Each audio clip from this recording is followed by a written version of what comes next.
इस संसार में जिस वस्तु को भी छानी जाती है, छनना कहते हैं ना, छानना, उस वस्तु में से कंकर निकल जाता है। वो कंकर निकालने की क्रिया को छानना कहते हैं। प्राण को छानने को प्राणायाम कहते हैं। जो व्यक्ति प्राणायाम नहीं करता हो, धर्मशास्त्र के अनुसार वो किसी पूजा भक्ति या साधना करने के अधिकारी नहीं। साधना पूजा रोज के घर में दिया धूप वही कर सकता है जो नित्य प्राणायाम करता हो। प्राण को छाने बगैर आत्मा शुद्ध नहीं होती, ना आत्मा को शुद्ध किए बगैर आराधना की योग्यता किसी में नहीं है। आपने कोई वस्तु खरीद ली, भाई सोने का विग्रह है, ये 1 किलो का है, लक्ष्मी की मूर्ति है, शंकर जी का शिवलिंग है, सोने का बना लिया। आपको सोने की खरीदी की ताकत है, इसलिए आप पूजा के अधिकारी नहीं बनते। जन्म जन्मों के पाप को नष्ट करने की तीव्र इच्छा जिसमें है वही पूजा का अधिकारी। जन्म जन्मों के पापों को मुझे नष्ट करना है, किसी भी हालत में मुझे पवित्र होना है। पवित्रता की इच्छा जिसमें आ जाती है वो आदमी पूजा का अधिकारी है। प्राण को सदा अंदर खींच के बाहर छोड़ने वाला आत्म प्रदेश को छानता है। बगैर छाने पानी पीने वाला, बगैर छाने दूध गर्म करने वाला, बगैर छाने दान से रसोई बनाने वाले को और बगैर प्राण को छाने पूजा करने वाले को महापापी कहता है शास्त्र। वो महापापी है। जो महापापी अपने पूजा वस्त्रों को लेके बैठे भगवान को परेशान करता है। इसलिए प्राण शक्ति को ही जीवन का भक्ति समझना चाहिए। हमारे जीवन में आचार विचार से प्रभु मिलेंगे कि वस्तु से, उसके वैभव से भगवान मिलेंगे? आप बताइए, आप क्या बोलते हैं? हाँ, तो आपने कभी अपने आचार विचार को श्रेष्ठ बनाने की कोशिश की कि पूजा कमरे को श्रृंगार करने की कोशिश ज़्यादा की? आपने क्या किया आप ही देखो।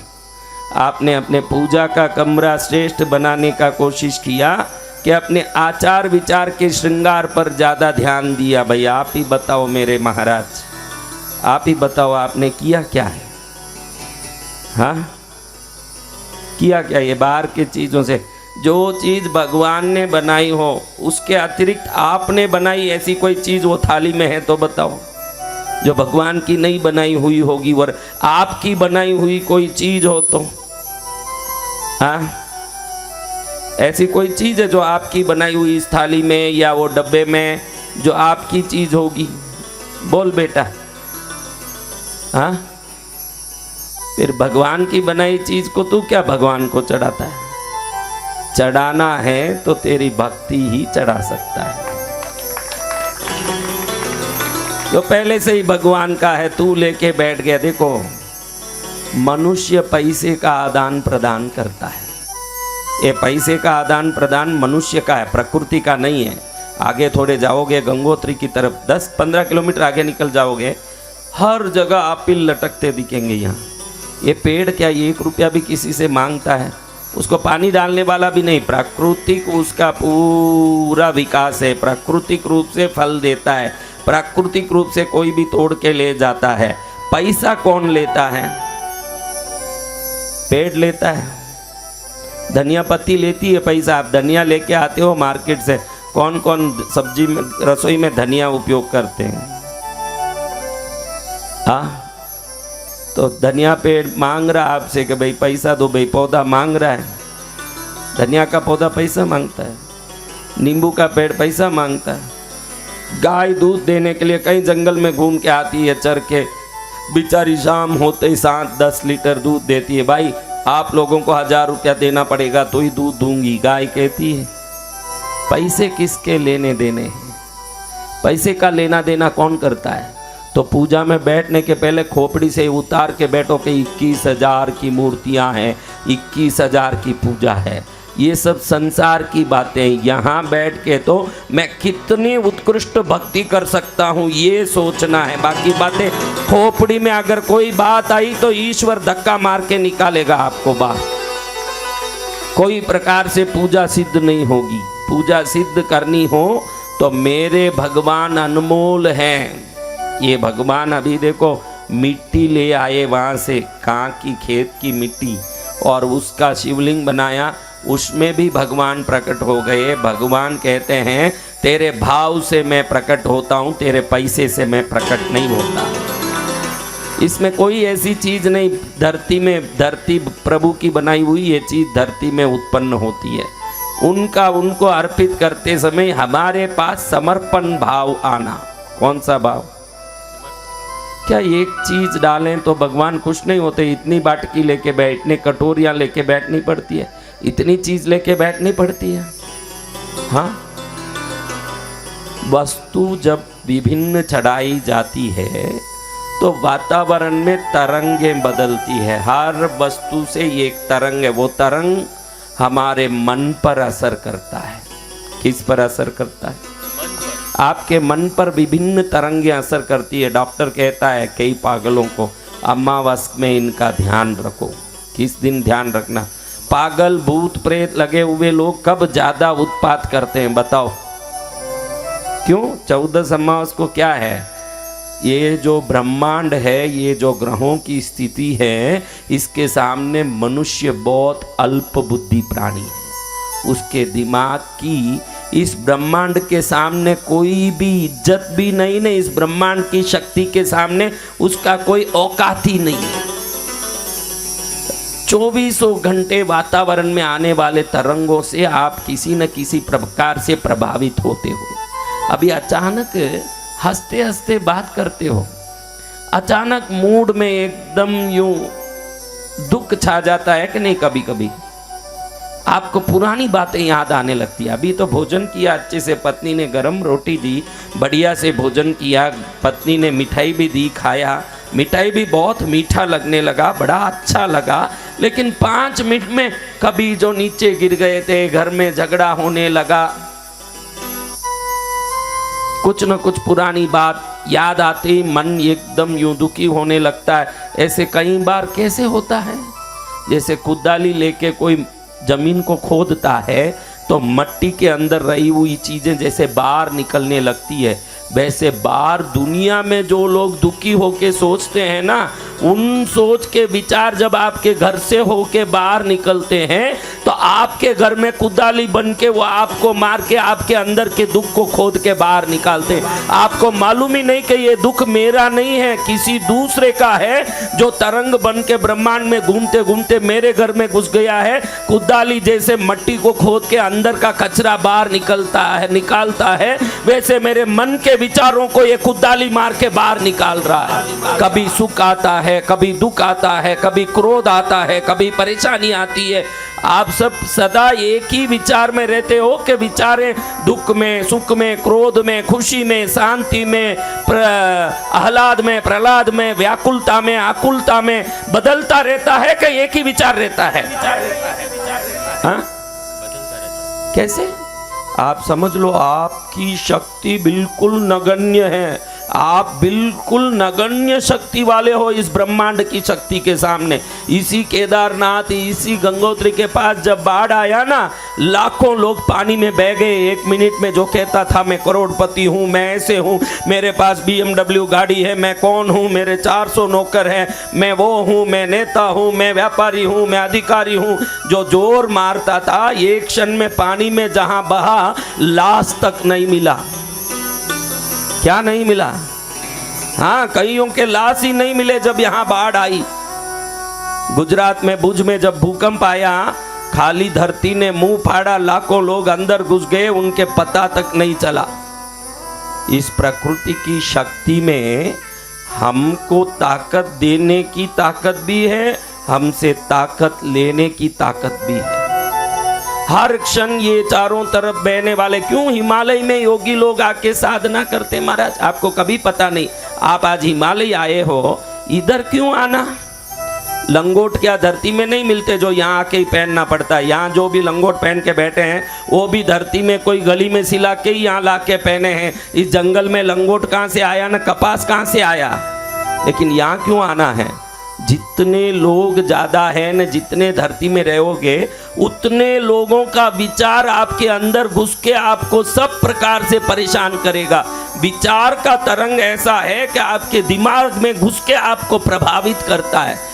जैसे जैसे आप ऊंचे चढ़ते जाते हो, लोग कम होते जाते हैं। विचारों की तरंग यहाँ बिल्कुल जीरो है। यहाँ लोग बहुत नगण्य रूप से, कहीं 150 की बस्ती है। नीचे जाओगे तो हर गांव में हजारों की लाखों की बस्ती है। यहाँ बस्ती नहीं है। और जैसे जैसे ऊपर उठते जाते हो, यहाँ कोई भी विचार नहीं होने से, कोई भी प्रकार के लोगों की तरंग प्रभावित करने की संभावना नहीं होने से, यहाँ बैठ के जो पूजा साधना करता है वो निश्चित ईश्वर को प्राप्त करता है। इसलिए लोग हिमालय आते हैं। यहाँ किसी का असर काम नहीं करेगा। आपके घर के पास आप कितने भी उत्तम कोटि से स्नान करके, बढ़िया नया वस्त्र पहन के, बढ़िया बैठ के पूजा करने बैठो, पड़ोसी कोई गंदा विचार कर रहा होगा। आपको कई बार विचार आता है, मुझे प्रश्न करते हैं, गुरुदेव पूजा पाठ में गंदा विचार आता है। गुरुदेव पूजा करता रहता हूँ ना, अचानक गंदे विचार आ जाते हैं, कुछ कृपा करो। मैं क्या कुछ नहीं कर सकते। तू उस संसार में रहता है जहाँ गंदगी है। पड़ोसी बैठ के कोई गंदा विचार करता होगा, उसके विचार का तरंग तेरे पास पहुंच गया, तेरे दिमाग तक आ गया, तो शिव शिव करता ही रहेगा न, मन में कोई गंदा विचार शुरू हो जाएगा। दुनिया बहुलता से भरी है, कई लोगों से भरी है। इन सभी लोगों के विचार आपको प्रभावित करते हैं, अच्छे बुरे। हम सदा क्यों कहते हैं सत्संग में, सब अच्छे रहो, सब अच्छा सोचो, सब अच्छा बोलो, सब अच्छा करो। क्योंकि पूरी दुनिया जब अच्छाई की ओर जाएगी तो दूसरों को भी उनके अच्छाई का विचार अच्छा करना शुरू करेगा। कब करेगा? जब सब अच्छा करेंगे। एक बुरा आदमी, देखो आतंकवादी बनते हैं। पाकिस्तान में कितने आतंकवादी हैं? है क्या पाकिस्तान में आतंकवादी है ना? वो आतंकवादी भी ऐसे आतंकवादी नहीं बनते। कई आतंकवादियों के विचारों के तरंग जब ऊपर जाता है, जब नीचे लौटता है, किसी गर्भिणी जाती हो उसके पेट में घुसता है, तो गर्भ में ही एक शिशु आतंकवादी बनना शुरू कर देता है। किसी में विचार घुस जाता है। मैंने कहा ना कि प्राण को छानना, जब तक आप हवा को छान के बाहर निकालने की रोज क्रम नहीं करोगे, दूसरों के विचार से प्रभावित रहोगे। कई लोग बोलते हैं ना, मैं बहुत धंधा करता हूँ लेकिन मुझे नुकसान होता है, मैं बहुत काम करता हूँ लेकिन प्रगति नहीं करता हूँ। तेरे काम में प्रगति को वातावरण रोकता है। आसपास में ऐसे आलसी लोग होंगे, आसपास में ऐसे लोग होंगे जो फालतू पड़े रहते हैं। उन फालतू लोगों के तरंग तेरे में आएंगे तो तेरा मेहनत पानी में जाएगा। कहने का मतलब है, तरंगों से भरी इस दुनिया में हमको स्व व्यक्तित्व को श्रेष्ठ बनाना हो तो हमको स्वयं को मजबूत बनाना पड़ेगा। क्या बनाना? वो मजबूत बनाने का प्रथम क्रम अगर कोई है तो वही शिव पूजा है। मजबूत बनाने का अगर कोई प्रथम क्रम, मैं मजबूत बनना है गुरुदेव, लोगों के विचार ये दिमाग भेजा, देखो आपके जो भेजे हैं ब्रेन जिसको कहते हैं, दिमाग किस किस के लोहे से बने हैं? वो सब हाथ ऊंचा करो। हमारा लोहे से बना है प्रभु, वो हाथ ऊंचा करो। किस किस के पत्थर से बने हैं? एक मांस का गोला है मात्र। उस मांस के गोले में एक्सरे निकालते हैं तो वो उसके अंदर वो तरंगे घुस के फोटो निकाल के दिमाग को बाहर बता देते हैं। MRI स्कैन में जब बाहर निकल जाता है तो कितनी तरंगे इस मांस के गोले से होके जाते होंगे और किस किस से हम प्रभावित होते होंगे, ये अच्छे से सोचिए। इस आदमी को पूछे तो बोलता मैं कन्हैया लाल हूँ, मैं बेंगलोर में रहता हूँ। ये तेरी प्रज्ञा बोलती है भाई, तेरी प्रज्ञा ये बात बोलती है। लेकिन कम से कम रोज 60,000 लोगों के विचार तेरे दिमाग को प्रभावित करते हैं। एक दिन में 60,000 लोगों के विचार हमारे दिमाग से होके जाते हैं, इसलिए हम हमारे विचार में टिक ही नहीं पाते। महाराज आशीर्वाद दो, आज से चाय छोड़ दूंगा। महाराज आशीर्वाद दो, आज से गुटखा छोड़ दूंगा। महाराज आज से आशीर्वाद दो, बीड़ी छोड़ दूंगा। अगले हफ्ते देखो तो भाई भूंगला पकड़ते दिखता है। वो दृढ़ता खत्म क्यों होती है? दुनिया भर के विचारों से प्रभावित आदमी दृढ़ नहीं हो सकता।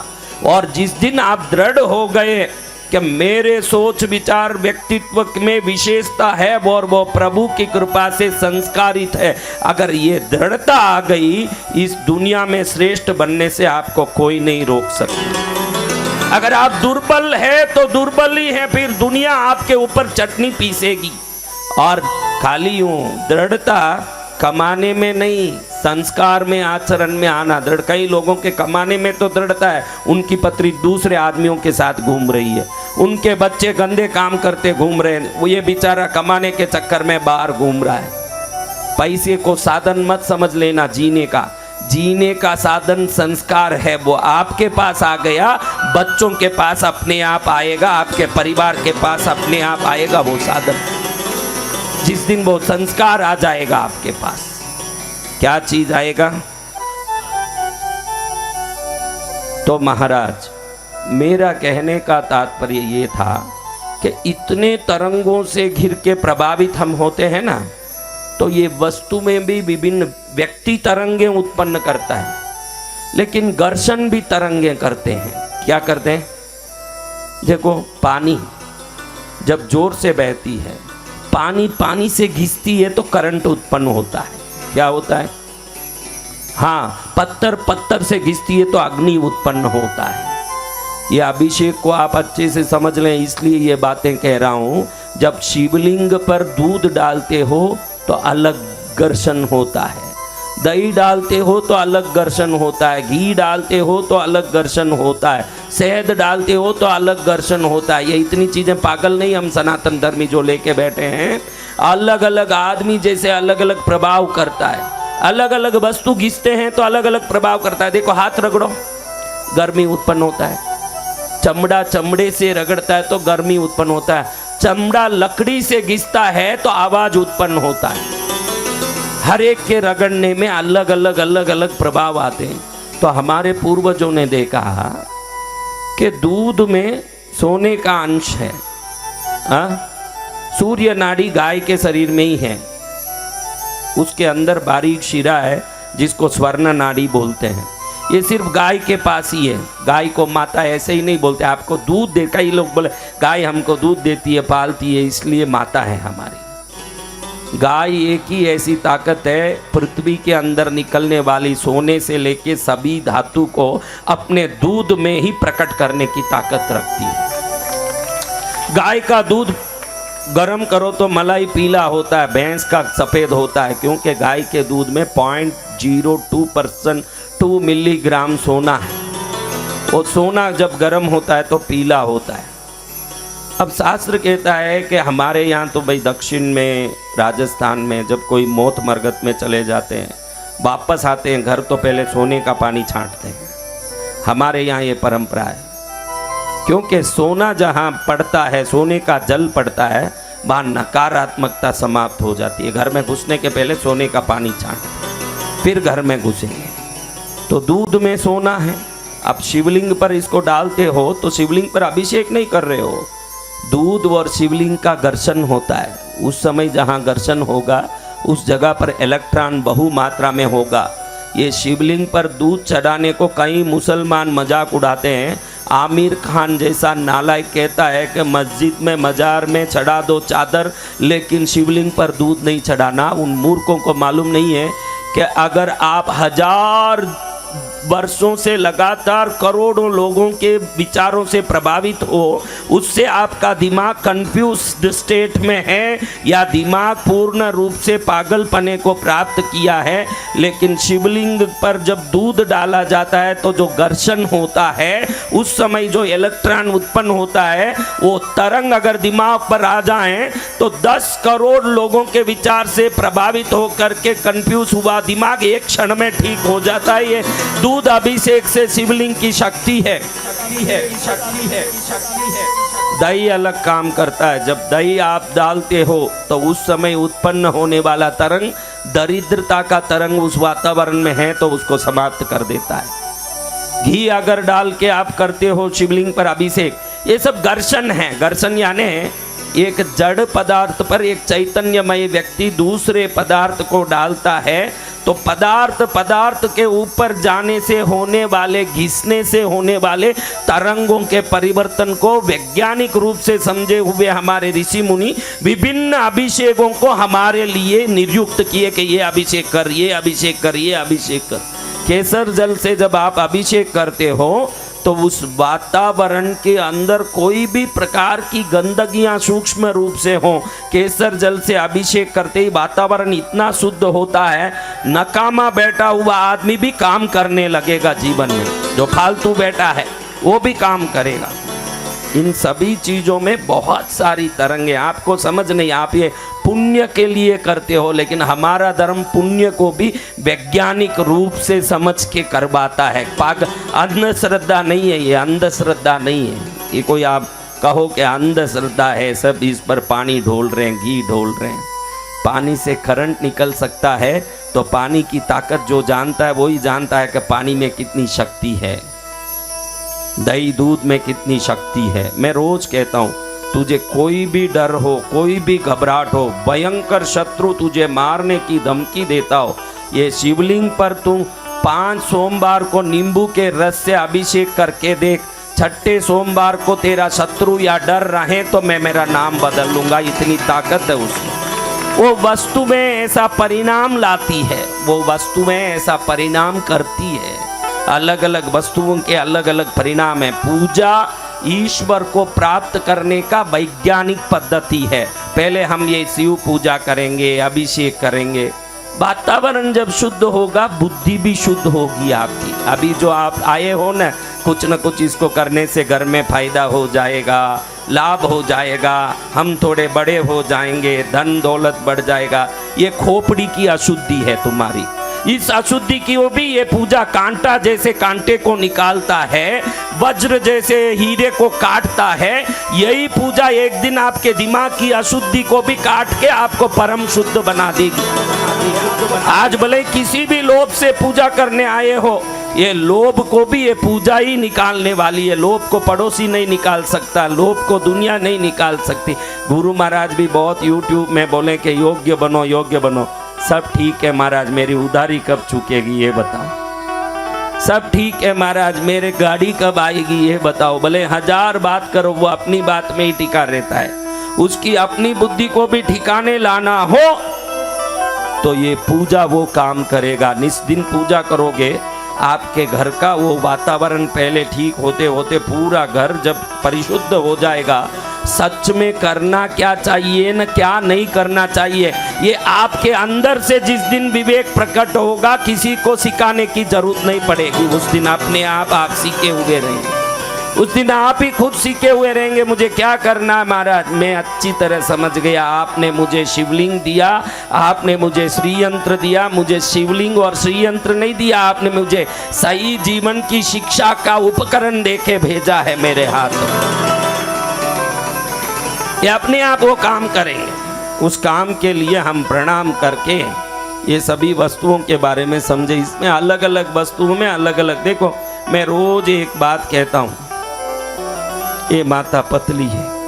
कैसी है? पतली है ना, मेरे आंख में तो पतली दिख रही है तो पतली कहता हूँ। तो ये पतली माता को रात में दूध में, किस में, थोड़ा शहद डाल के रोज पिएगी तो पुरानी पिक्चर में जो टुनटुन आती थी ना, एक पुराने लोग जानते हैं, पुराने बूढ़े कौन है, या टुनटुन को कौन जानते। अभी तो बच्चे भी जानते क्योंकि यूट्यूब में सर्च करके सब पिक्चर देखने लगे। तो जब दूध में पिएगी शहद डाल के तो ये टुनटुन की तरह होने लगेगी, और उसी टुनटुन को बुला के गर्म पानी में उसी शहद को दोगे तो इसकी तरह हो जाएगी वो। यानी शहद एक ही वस्तु है, जिसके साथ वो जुड़ता है, दूध के साथ जुड़ेगा तो मोटापा लाएगा, पानी के साथ जुड़ेगा तो पतला कर देगा। तो वस्तु को कैसे हम उपयोग करते हैं वैसे वैसे परिणाम आते हैं। इसीलिए सनातन धर्म में विभिन्न वस्तुओं के विभिन्न प्रकार से उपयोग करके विभिन्न परिणाम से समृद्ध होने की शक्ति को पूजा के माध्यम से कर। एक ही वस्तु है, पानी में लिए क्या हो गए, हाँ, दूध में लिए क्या हो गए, क्या हो गए, ये समझ लो आप। तो ये विभिन्न वस्तुओं के पूजा करते समय खोपड़ी से निकाल लेना, मैं इस गांव से आया हूँ, इतनी दूर से आया हूँ, बड़ा थक के आया था, वहाँ से ट्रेन पकड़ के आया, वहाँ से बस पकड़ के आया, यहाँ से ऐसे आया, मैं कौन हूँ, मेरा नाम वो है, मैं न मेरा विचार। सब जैसे गाड़ी से उतरते हो तो हेलमेट निकाल के रख के बैठते हो न, वैसे खोपड़ी से अपने सभी विचारों को चप्पल जहाँ उतारा वहीं उतार के मात्र शिव शिव करते भक्ति करना को। हम तो सब चीजें भगवान की बनाई हुई लेके बैठे हैं। आप खुद ही भगवान के बनाए हुए हो, खुद को ही समर्पित कर दोगे तो भी वो भी भगवान की चीज। तो फिर क्या करें महाराज। रामू श्यामू दो बच्चे थे। रामू कहता है कि गुरुदेव पारदेश्वर शिवलिंग की पूजा करा रहे श्यामू, चल अपन पूजा में जाते हैं हिमालय। श्यामू कहता है नहीं, नया पिक्चर आया है शाहरुख खान का जवान, उसमें जाना है। दोनों अपनी बातों पर अड़े रहे। रामू हिमालय आ गया। कहाँ गया? हिमालय। श्यामू कहाँ गया? पिक्चर देखने। अब वो थिएटर में बैठा है, अचानक रामू का याद आया कि रामू गुरुदेव के पास गया। ये याद आते ही मन में सोचा मैं कितना मूर्ख हूँ, अगर मैं हिमालय जाता तो 2-3 दिन पूजा भक्ति करके पूजा की भक्ति की कृपा से आशीर्वाद ले आता। इस मुसलमान के पिक्चर देखने से मेरे को क्या आने वाला था, मैं मूर्ख आदमी हूँ। कब सोच आया? कभी कभी इंसान को सोच समय बीतने के बाद आता है। श्यामू को ऐसे ही आया। पिक्चर में जब सलमान खाया ना आया तब एकदम श्यामू का आया कि ये लिंग कटवा मुसलमान से क्या अपने को लेना देना है, हाँ, अपन क्यों यूं आए यहाँ, पागल हैं हम। ऐसे सोच के आंख बंद करके वहीं बैठ के हिमालय में गुरुदेव को याद करके वहीं ध्यान करने लगा। कौन कौन? श्यामू। श्यामू। अभी रामू इधर आ गया, पूजा कर रहा है। पूजा करते करते ऐसे पूजा कर रहा था, समय देखा कि हिमालय के रास्ते पर जवान लोग जा रहे हैं मिलिट्री के। यहाँ चारों तरफ मिलिट्री कैंप है, श्रीनगर में सब जगह। तो 4 मिलिट्री जवान को देखते ही उसको जवान याद आ गया। तुरंत सोचता है कि सलमान खान कैसे एक्टिंग करता होगा, उधर जाते तो भी आनंद आता। हाथ में दूध है, शिवलिंग का अभिषेक कर रहा है। मन में विचार किसका दौड़ रहा है? जवान पिक्चर का। और जवान पिक्चर में आंख बंद करके बैठे हुए श्याम का मन कहाँ लगा है? हिमालय में। हाँ। अब आपको मेरा यही सवाल है कि घर बैठे थिएटर में बैठे आंख बंद करके मन में गुरु को, भगवान को, हिमालय को ध्यान करने वाला श्रेष्ठ है कि हिमालय के पवित्र प्रांगण में गुरु के सम्मुख लिंग के सानिध्य में बैठ के भी सलमान खान को याद कर रहा है, वो श्रेष्ठ है। दोनों में श्रेष्ठ कौन है? बोलो जोर से। इतना ही ध्यान रखना, आपके सामने शिवलिंग है, आप हिमालय में हो, ये सब कोई चीज मायना नहीं रखता। ये आपने अपने मुंह से अभी बोल दिया है, अपने मुंह से बोल दिया कि हिमालय, शिवलिंग और इसकी पूजा सामने गुरुदेव, ये कोई मायना नहीं रखता। मन उनके चरण में रहना ये बहुत बड़ा मायना रखता है। ये समझाने के लिए ही इतनी देर लगा दिया मैंने, पूरा पौन घंटा लगाया ये समझाने में, पौन घंटा लगाया है कि अपने बुद्धि को अच्छे से इधर लगाओ, वरना आप रामू की तरह हो जाओगे। हिमालय भी है, भगवान भी है, गुरु भी है, लेकिन मन भटके तो किसी भी काम का नहीं। सही है ना बात? इसलिए एकदम मन को कहो कि प्रार्थना कर लो कि इतनी समय तो प्रभु में लग जा हे मन, जितनी समय में मेरा आगे के लिए पूरा जीवन कल्याणमय हो जाए। इतना समय तो प्रभु में लग जा। इतना समय तो उनके चरण में लग जा कि मेरा जीवन सफल हो जाए, क्योंकि मन के बिना तो क्या संभव है। ये मन क्षण में भटके न सन में लटके न सन में अटके, भटकाता लटकाता और अटकाता आपको शरीर नहीं है, मन है। कोई फांसी खा लेता है, उसका शरीर ऊपर लटकता है, लेकिन ये फांसी खाने की प्रेरणा कहाँ से आई? हाँ हाँ, मन अटकाता है, मन लटकाता है, मन भटकाता है, यही मन दिलाता भी है आपको कुछ न कुछ। अगर कुछ पाओगे तो इसी मन से पाओगे, इसीलिए मन को मजबूत करके मैं मुहूर्त आ गया प्रदोष काल का। क्या मुहूर्त आ गया? मैं ये पूजा कभी प्रदोष काल में करता हूँ। कहते हैं भगवान शंकर के मेरे हर दिन में अगर कोई काल मुझे प्रिय है तो वो है प्रदोष काल। प्रदोष काल में पूजा किया, उसकी पूजा सफल होके ही रहना है, उसका जीवन सफल होके ही रहना है। ऐसे प्रदोष काल में सबसे पहले हम गणपति को स्मरण करते हैं। किनको? गणपति। हाँ, एक दंत दयावंत चार भुजाधारी, ऐसे गणेश जी को प्रणाम करते। वक्रतुंड महाकाय सूर्यकोटि समप्रभा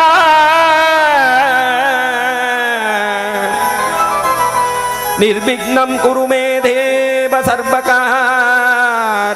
सर्वदा। गजाननं भूतगणाधिसेवितं कपित्तजम्बूफलचारुभक्षितम् उमासुतं शोकविनाशकारणं नमामि विघ्नेश्वर पादपङ्कजम्। ओम श्रीं ह्रीं क्लीं ग्लौं गं गणपतये वरवरद सर्वजनं मे वशमानयानय स्वाहा।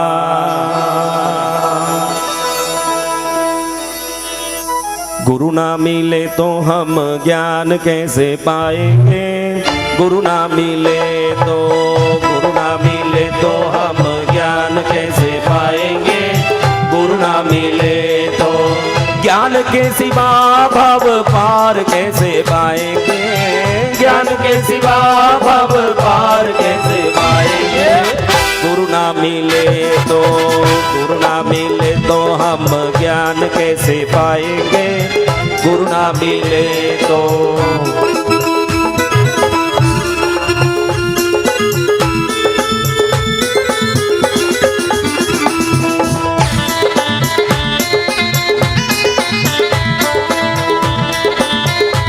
अब हम आपने जिनको भी गुरु बनाया हो, क्योंकि कल इसकी प्राण प्रतिष्ठा होने वाली है। कोई भी प्रतिष्ठा, कोई भी स्थापना गुरु कृपा से ही होना है। अगर वो नहीं हुआ, उस घर में विग्रह तो बैठ जाएगी, प्रभु नहीं बैठेंगे। इसलिए पहले गुरु को प्रणाम करके बोलिए, गुरुदेव दया करके आपकी कृपा पर मेरा साधन पूजन सिद्ध हो, ये आशीर्वाद दें, आज्ञा दें। जित में डावे तितु बैठ जाऊं, जो पे रवे सोही सोही पेरू। तेरा मेरा रिश्ता पुराना, तू बेचने जावे तो बिक जाओ। गुरु मेरी पूजा गुरु गोविंद, गुरु मेरे पार ब्रह्म गुरु भगवंत। गुरु मेरी पूजा गुरु गोविंद, गुरु मेरे पार ब्रह्म गुरु भगवंत। गुरु मेरी पूजा गुरु गोविंद, गुरु मेरे पार ब्रह्मा गुरु भगवंत। गुरु मेरी पूजा गुरु महाराज गुरु जय जय पर ब्रह्म सद्गुरु गुरु महाराज गुरु जय जय पर ब्रह्म सद्गुरु पर ब्रह्म सद्गुरु महाराज गुरु गुरु महाराज गुरु जय जय। अभी भगवती का स्मरण करना। किन का स्मरण? भगवती का। भगवान के पहले भगवती कैसे? हम उमा मगेश्वर कहते हैं, वाणी हिरण्यगर्भ कहते हैं, लक्ष्मी नारायण कहते हैं, या महेश्वर उमा हिरण्यगर्भ वाणी और नारायण लक्ष्मी कहते हैं? क्या कहते हैं पंडित जी? हाँ हाँ, तो सौंदर्य लहरी में भगवान आदि शंकराचार्य कहते हैं, हे माँ लोग बड़े नासमझ हैं। क्या कहते हैं आदि शंकराचार्य? लोग बड़े नासमझ ये भोलेनाथ की पूजा करते हैं। क्या करते हैं? नासमझ कैसे? आदि शंकराचार्य कहते हैं, ये भोलेनाथ ने जब हलाहल विष प्रकट हुआ समुद्र मंथन में, उसको लेके कंटस्थ करने की कोशिश की। अभी भला माँ तू ही बता, किसी के गले में जहर टिक सकता है? कहाँ उतरना चाहिए? कहाँ उतरना? और उतरते ही क्या होना? हाँ, ओम शांति। क्या होना है? ओम शांति। हाँ, तो इनके गले में कैसे अटक गया? आदि शंकराचार्य कहते हैं, ये माँ ये तेरी महिमा है, तू ऐसी पतिव्रता है जो अपने पति के द्वारा बंधाए हुए मंगलसूत्र को गले में बांधी है। जब तक वो मंगलसूत्र तेरे गले में है, तेरे पति को कुछ नहीं हो सकता, इसलिए गले में जहर टिका हुआ है। ये गले में जहर टिकने का कारण भोलेनाथ नहीं है, भगवती है। कौन है? भगवती। वो माँ के सिंदूर जब तक मजबूत है, पति को कुछ हो सकता है क्या? इसलिए आप बहनों को भी प्रार्थना करता हूँ, पति का नाम लेके बुलाना, पति का अपमान करना छोड़ के हमारी भगवती की तरह ही पति की सेवा करोगे तो पति की सेवा से ही पति का लगाया सिंदूर अखंड हो जाएगा आपके जीवन में। हाँ, कब होगा? जब पति सेवा में परायण रहेंगे। सब लोग कहते हैं, गुरुदेव मेरे पति को कुछ नहीं होना, मैं अखंड सौभाग्यवती मरना चाहिए, जब मैं मरूं तो सिंदूर कुमकुम मेरे सिर पर होना चाहिए। अगर ऐसा चाहती है तो पहले पति को आदर देना सीख। जो पति की आदर करे वही पतिव्रता, उसी से पति अमर होगा न, पत्नी भी अखंड सौभाग्यवती होगी। तो ऐसी भगवती को प्रणाम करते हैं जो माँ अपने पति की सेवा से ही इतनी शक्ति प्राप्त कर ली। कितना रूप ले ली, चंद्रघंटा, कूष्मांडा, शैलपुत्री, कितने रूप, काली, महाकाली, कितने रूप हैं भाई। पद्मानना, पद्मा, विजया, जया, जिता, अपराजिता, शिवा, गौरी, रंबा, वैरोठ्या, प्रज्ञप्ति, भद्रकाली, काली, महाकाली, शिवंकरी, शंकरी, पद्मनेत्रा, हिमवतनया, लक्ष्मी, दूती, मति, भुवनेश्वरी, अंबिका, अन्नपूर्णा, श्री विद्या, त्रिपुर सुंदरी, जननी, भगवती, भवानी, मातंगी, राजमातंगी, भैरवी, त्रिनेत्री, शक्ति, हिंगुला, हिंगोली, वाग्वादिनी, शारदा, सरस्वती, सत्यदेवी, ज्वालामुखी, बालापीठा, शाकंभरी, शीतला, तोतला, भद्रा, वज्रा, कुष्मांडी, चक्रधरा, चामुंडी, महामाया, गायत्री, विश्वविख्याता, सुतदेवी, जिनवाणी, विद्या, वर्धमानी, नागकुमारी, कात्यायनी, कुंडलिनी, मधुमती, रीमकारी, आई, माई, दुर्गा, भोगी, चानंदकरी, वरदानंद दायिनी, नित्या, ब्रह्माणी, बाहुबली, सिंगमराला, समारूढ़ा, एकाक्षरी, द्वयाक्षरी, त्रयाक्षरी, चतुराक्षरी, पंचाक्षरी, नवाक्षरी, अष्टाक्षरी, अष्टदशाक्षरी। इतने नाम कैसे हो गए? कैसे हो गए इतने नाम? इतने नाम इसलिए हुए, जिस पति की मंगल कामना करती है उस पति की ही वो आदर करती है।